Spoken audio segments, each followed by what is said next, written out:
আসসালামু আলাইকুম।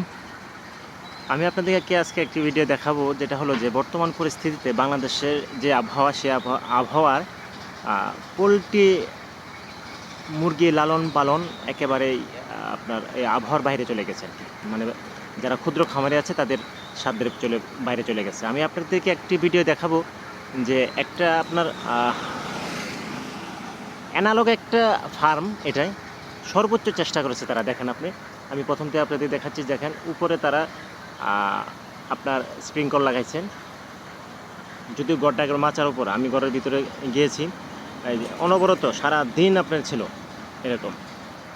বিদ্যুৎ মাঝখানে 10-15 মিনিট ছিল না, তারপরে সারাক্ষণই ছিল। এই দেখতে পাচ্ছেন যে উপরে স্প্রিংকলার আছে। ভিতরে যদি আমি দেখাই, ফ্যানের ব্যবস্থাগুলো দেখেন। এই যে এখানে সিলিং ফ্যান আছে, গড়টা 120 ফুট, 10টা সিলিং ফ্যান তারা লাগিয়েছে। তারপরে দেখেন নিচে তারা লাগিয়েছে এরকম ফ্যান আছে 3টা। দেখেন আপনারা, এখানে একটা প্যাডেল ফ্যান আছে, একটা প্যাডেল ফ্যান আছে,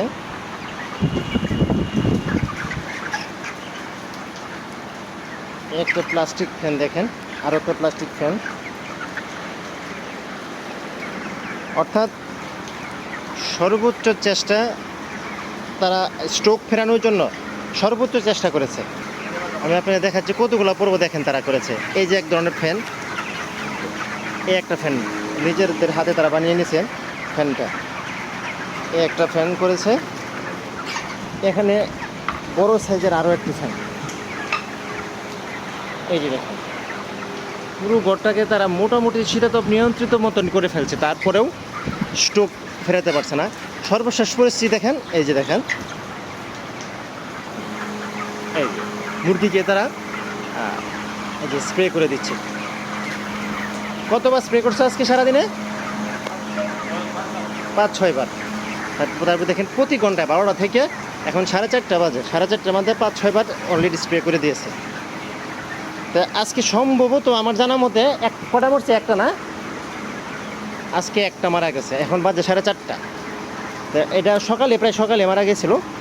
এত গরমের ভেতরে যারা চেষ্টা করেছে যেটুকু, তারপরে আমি মনে করি যে তাদের পক্ষে সাকসেস এটা। কারণ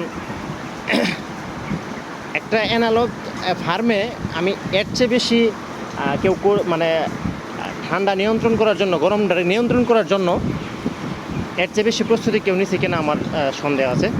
তো ভালো থাকুন সবাই। আপনাদের ফার্মকে কীরকম প্রস্তুতি নিয়েছেন এবং কার ফার্মে কতগুলো মুরগি মারা যাচ্ছে, যদিও এটা আশা করি না কখনোই যে কারোর ফার্মে কোনো মুরগি মারা যাক। তারপরেও যেটা বাস্তবতা সেটাই, যে কার ফার্মে কীরকম মারা গেছে যদি জানান তাহলে ভালো হবে, কমেন্টসে জানিয়েন। ভালো থাকবে সবাই। এখানে তাদের আরেকটা ফার্ম আছে, ওই যে ওপাশে ওরা ওখানে বোর্ডিং করে। এটা একটা হাঁসের ফার্ম। মোটামুটি পরিবেশটা সুন্দর। এখানে যে আপনার পানিটা উপর দিয়ে যাচ্ছে, এটা আবার এই সাইড দিয়ে আবার ফিশারিতে পানি দেয়, আবার ফিশারির পানি অন্য দিক দিয়ে আসছে। নিচে পাঙ্গাস মাছ ছাড়া আছে, এই আর কি। পরিবেশটা আমার কাছে মোটামুটি অসাম, ভালো লাগছে। ভালো থাকবেন সবাই। আসসালামু আলাইকুম।